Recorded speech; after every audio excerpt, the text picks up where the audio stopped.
If you don't understand how belief works, you will keep relapsing, no matter how badly you want to quit. By the end of this video, you will understand why quitting feels so hard, what belief really is, the beliefs that are keeping you stuck, and a clear three-step process to start changing them. Quitting isn't just hard because of the behavior, it's hard because of what your brain believes. If it were just about willpower, you would have figured this out by now. You wouldn't still be here dealing with the same habit. Belief change is simple, but that doesn't mean it's easy. Because belief, real belief, isn't something you force, it's something you practice. For some people, they hear one sentence, one idea, and something clicks. The old belief breaks apart.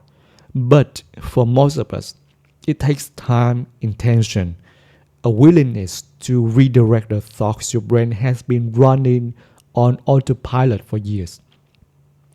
It's kind of like driving down a dirt road that's been carved deep with rust. Every time your tires slip back into that old groove, you have to steer yourself out of it over and over until one day the new path becomes the familiar one. That's how belief change really works. Not overnight, but over time with practice. Just like a client of mine who used to believe porn helped him with stress until he stopped and questioned it. At first, it felt true, but when he saw the full picture, the shame, the tension in his marriage, the anxiety after, he realized porn was actually the thing creating the stress he was trying to escape. And the moment he saw that, everything shifted. And now I want to walk you through this with me. It starts with why quitting feels so hard. Because for most people, the story they're telling themselves is that the problem is the behavior. Like, I just need to stop watching porn. I need to delete apps. I need to stay busy. But here's what no one tells you. The real problem isn't the porn. It's what your brain believes about it. And more importantly, what it believes about you. It believes this is just how you cope. It believes you need it.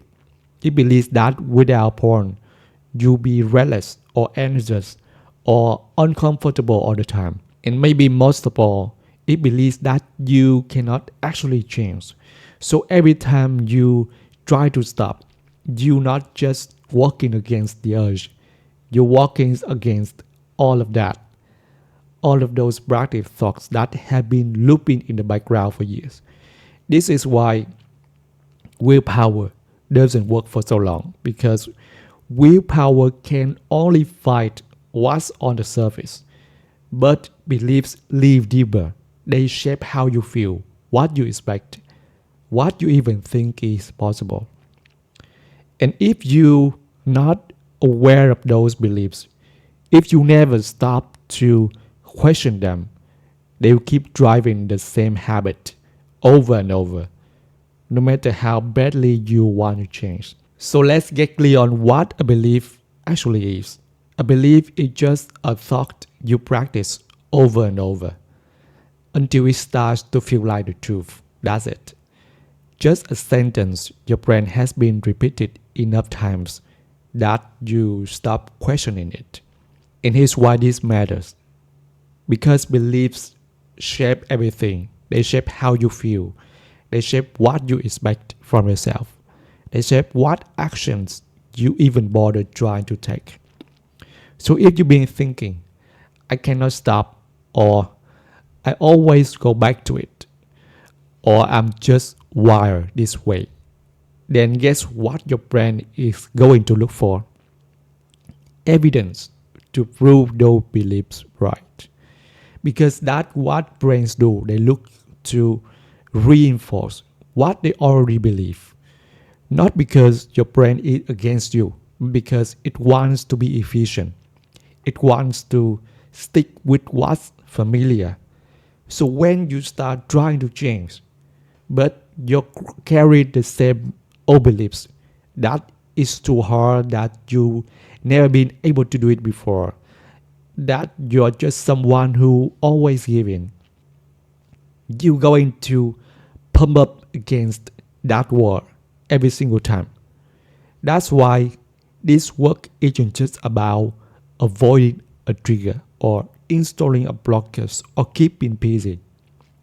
It's about going deeper.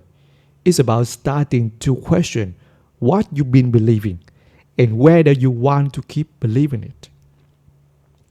Now let's talk about the beliefs that keep you stuck, because they running under the surface and most of the time you don't even notice them. They sound like the truth. They sound like your voice, but they are just thoughts you have picked up, practiced, and carried around. Here are a few of the most common ones I see. I'm addicted. I try everything, nothing works. This is just who I am.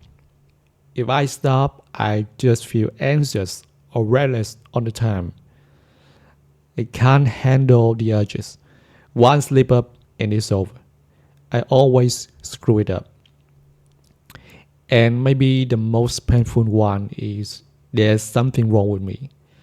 These are not harmless thoughts. These are identity level beliefs. And when you believe them, when you repeat them, you reinforce them. And the more you reinforce them, the more evidence your brain will find to prove them right. It becomes this closed loop. You believe you can stop, so you don't. You sleep, and that just becomes more proof. And every time that loop completes, the belief gets stronger. But here's the thing, just because a thought feels true doesn't mean it is. You learned these beliefs, which means you can unlearn them too. And that's what we're going to do next. So, how do you actually start changing what you believe? Because it's one thing to say, okay, I don't want to keep thinking I'm broken, but it's another thing to know how to shift that belief, especially when it still feels so true. Let's break it down into something simple, something you can actually use. Step 1, catch the belief. Start by noticing the loop your brain is in. When the urge hits or when you sleep, pause and ask, what am I believing right now? Maybe it's this won't matter.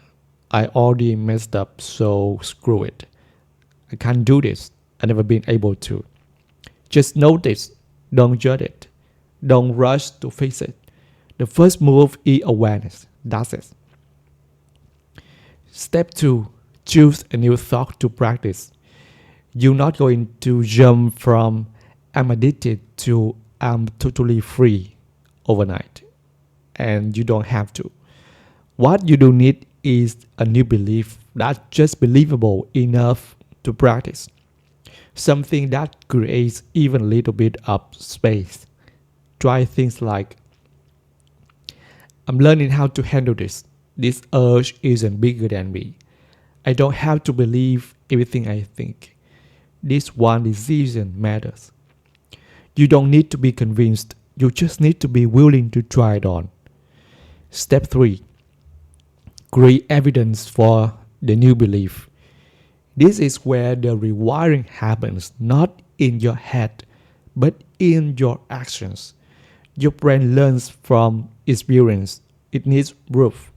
So if the belief is, I'm someone who can drive down an urge, then give it that proof. Pause, breathe, let the urge come and go. Even if it's just once, even if it's messy, that counts. Every time you act from the new belief, even in a small way, you reinforce it. You teach your brain, hey, maybe this is who I am now. And that's how change starts to stick. Now I want to show you something that can really help if the new belief still feels too far away. If your brain keeps pushing back and saying, yeah, but that's not true for me, this is where the belief ladder comes in. Because most of the time, we try to live from one extreme to the other. From I never stop watching porn to I'm totally free and never tempted. And when that leap doesn't feel believable, we give up. We tell ourselves the new belief didn't work. But the truth is, we were just trying to jump too many rungs at once. The belief ladder helps you build a bridge one rung at a time, one thought at a time. Let me show you what that can look like. Let's say your current belief is I never be free from this, I always end up going back. That might feel so true right now, so practiced, so familiar. But instead of trying to force yourself into the opposite, I'm completely free, I never even think about porn anymore. We start smaller, something that's just slightly more open. Here's what a belief ladder might sound like. Maybe I don't have to believe this forever. It's possible I can learn something new. Some people have changed, maybe I could too. I'm open to the idea that this habit doesn't define me. I'm starting to notice my urges instead of reacting automatically. I'm becoming someone who doesn't need porn to deal with life. Notice how none of these are a huge leap. They small, believable shifts. And every time you practice one, every time you take an action that aligns with it, you climb one rung higher. This is the work. It's not about flipping a switch. It's about building a ladder that gets you where you want to go. Slowly, steadily, without burning yourself out. So if your brain says, I cannot believe that, don't fight it. Just ask, what's one step up from here? And go practice that. At some point, this work becomes less about quitting porn and more about becoming someone who doesn't need it. If your identity is still trapped in guilt, shame, like, this is just who I am, then no strategy, no rule, no blocker is going to feel sustainable. Because your brain is always going to return to what it believes is true about you. But when you start building a new identity, not just through what you believe, but through how you show up, something powerful happens. You stop needing so much willpower. You stop feeling like you just white knuckling your way through every urge. It does happen when you stop asking, how do I quit this? And start asking, who am I becoming? What belief do I need to practice today? That's the real shift. Alright, now you got the tools to start changing your beliefs. This is where everything starts, but it's not where it ends. Because belief alone isn't enough. You also need a plan, a clear step-by-step structure that shows you exactly how to rewire emotional responses, decondition desire, and change your belief system. And I'm going to walk you through my full 7-week plan, the same framework I use to help people break free from porn in a way that actually lasts. So if you're ready to take this seriously and you want a plan that actually fits your life, don't miss it. Click the next video. I will see you there.